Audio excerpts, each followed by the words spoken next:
آج میں پوری تقریر اسی پہ کروں گا، نہ دائیں جاؤں گا نہ بائیں جاؤں گا، اس لیے اپنے ذہن کو حاضر رکھیے گا، میں کسی اور کی بات نہیں بلکہ مصطفیٰ کی بات کر رہا ہوں پیارے، اور اہل علم یہاں موجود ہیں۔ شان مصطفیٰ، عظمت مصطفیٰ، یہ ایک ایسا عنوان ہے کہ اس عنوان پر 100 نہیں، 200 نہیں، 1000 نہیں، 2000 نہیں، بلکہ لاکھوں کروڑوں کی تعداد میں کتابیں لکھی گئی ہیں۔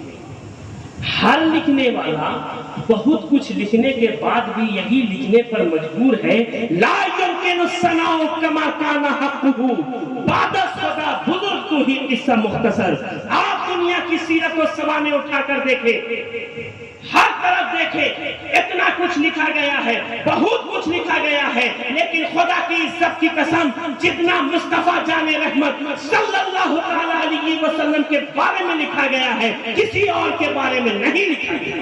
نعرہ تکبیر، نعرہ رسالت، عظمت مصطفیٰ، عظمت مصطفیٰ، نعرہ تکبیر، نعرہ رسالت۔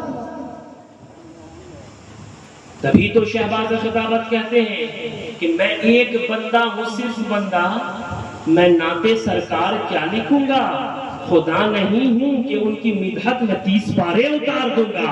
اور سنبھل سنبھل کر تو 4 مصرے میں ضبط تحریر کر رہا ہوں، یہی پسند آ گئے انہیں تو 2-4 جنت خرید لوں گا، یہی پسند آ گئے انہیں تو 2-4 جنت خرید لوں گا۔ اور کبھی جو ان کے کرم نے پوچھا طلب ہے کیا اشتیاق تیری، کہوں گا ان کے قدم پر گر کر میں خاک کوئے علی بنوں گا، کہوں گا ان کے قدم پہ گر کر میں خاک کوئے علی بنوں گا۔ تو ذرا شان مصطفیٰ دیکھیے پیارے، آپ نے حضرت سلیمان علیہ السلام کا نام سنا ہے کہ نہیں سنا؟ کون تھے؟ پیغمبر گزرے، نبی گزرے نا، بولیے گزرے۔ آپ کی شان کیا؟ آپ کو حضرت سلیمان علیہ السلام کی شان یہ ہے کہ آپ 3 میل دور سے چیٹی کے چلنے کی آواز سن لیا کرتے ہیں۔ کتنے میل دور کی؟ 3 میل دور سے چیٹی کے چلنے کی آواز سن لیا کرتے۔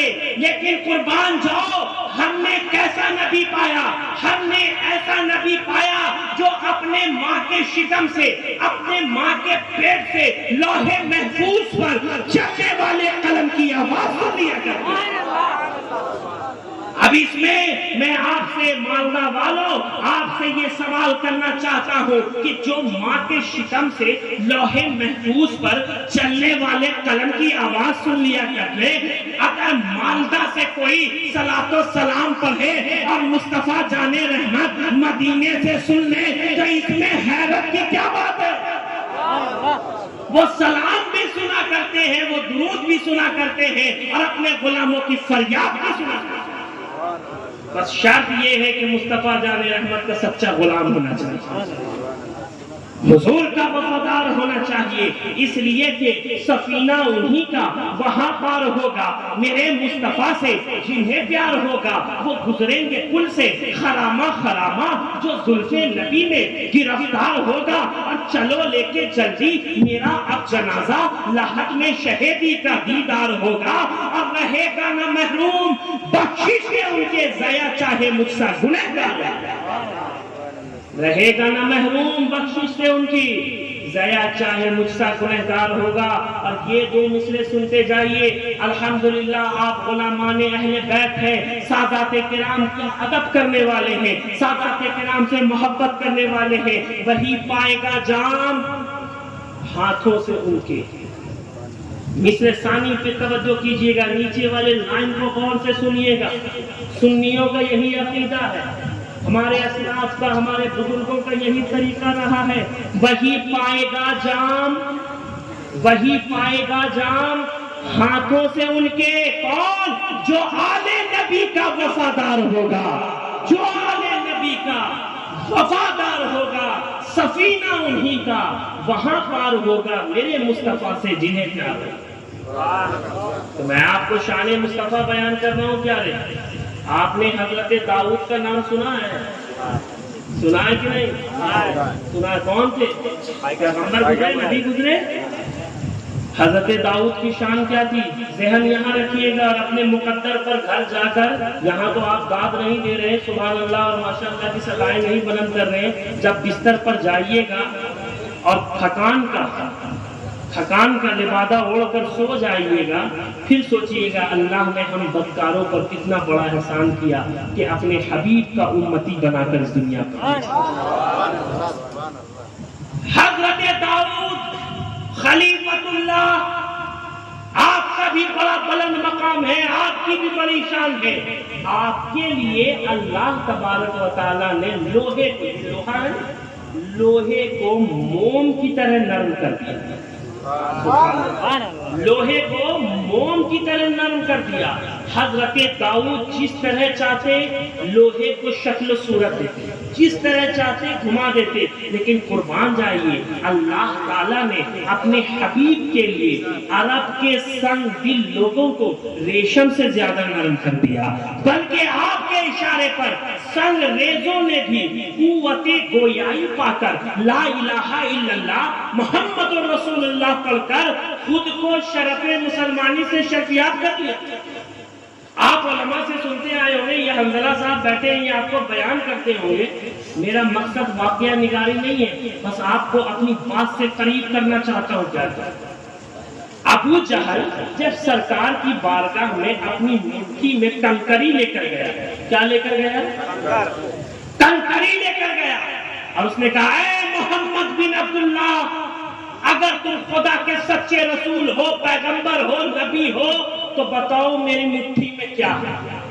سرکار چاہتے بتاتے، ان کے لیے کون سی بڑی بات تھی، لیکن ذرا شان مصطفیٰ دیکھو، عظمت مصطفیٰ دیکھو، رفعت مصطفیٰ دیکھو۔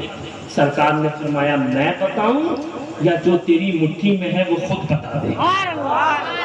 ابو جہل بڑا شاطر، بڑا چالاک، فوراً دوسرا والا آپشن سلیکٹ کرتا ہے، فوراً دوسرا والا آپشن کو چنتا ہے، کیونکہ وہ سوچتا ہے کہیں سنگ ریزے بھی بولتے ہیں، کہیں کنکری کے اندر بھی بولنے کی صلاحیت ہے، کہیں کنکری کے اندر بھی بولنے کا پاور ہے۔ لیکن اس بے وقوف کو یہ معلوم نہیں تھا کہ پوچھنے والا کوئی اور نہیں بلکہ رسولوں کا رسول ہے، نبیوں کا نبی ہے، شفیع اسرا کا دولہ ہے۔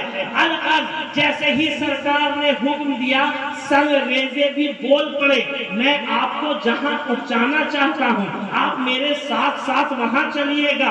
آپ اچھی طرح سے جانتے ہیں کہ جب سنگ ریزے نے گواہی دے دی تو ابو جہل غصے میں کنکری کو سنگ ریزے کو پھینکتا ہے، اور یہ آپ اچھی طرح سے جانتے ہیں آج کل پھینکنے کا چلن چلا ہوا ہے۔ مثال کے طور پر ایک طاقتور بھائی دوسرے کمزور بھائی کو پھینکتا ہوا نظر آتا ہے، ایک طاقتور کمزور کو پھینکتا ہوا نظر آتا ہے۔ اگرچہ مثال کے طور پر آپ انسان ہی کو لے لیجئے، آج کل سب سے زیادہ انسان ہی کو پھینکا جا رہا ہے۔ جب بھی کسی انسان کو پھینکا جاتا ہے، کسی چیز کو پھینکا جاتا ہے، تو اس کے چہرے کی رنگت بدل جاتی ہے، اس کے چہرے کا جغرافیہ چینج ہو جاتا ہے، اس کی طبیعت بدل جاتی ہے۔ لیکن میں یہاں کیا دیکھتا ہوں، سنگ ریزے بھی مسکرا رہے ہیں۔ میں نے عالم تصور میں آگے بڑھ کر پوچھا ارے سنگ ریزے تجھے پھینکا بھی جا رہا ہے اور تو مسکرا بھی رہا ہے؟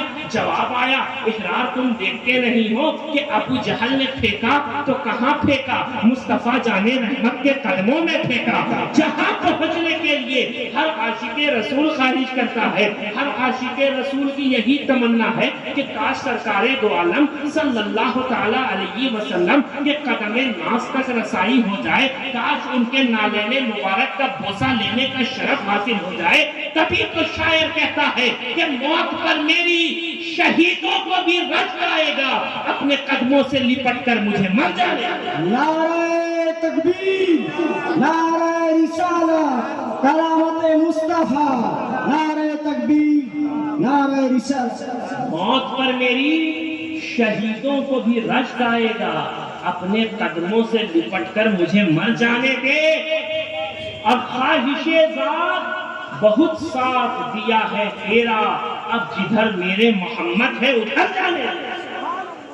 خواہش ذات بہت ساتھ دیا ہے تیرا، اب جدھر میرے محمد ہیں ادھر جانے دے، اس لیے کہ حق بات، توجہ آسان ہے، آپ کو سمجھ میں آئے گا کہ حق بات سرے دار سنانے کے لیے ہے، حق بات سرے دار سنانے کے لیے ہے، یہ جان محمد پہ لٹانے کے لیے ہے، یہ جان محمد پہ لٹانے کے لیے ہے، اور ہم لاکھ گنہگار ہیں لیکن اے فرشتوں کملی تو محمد کی چھپانے کے لیے ہے، ہم لاکھ گنہگار ہیں لیکن اے فرشتوں کملی تو محمد کی چھپانے کے لیے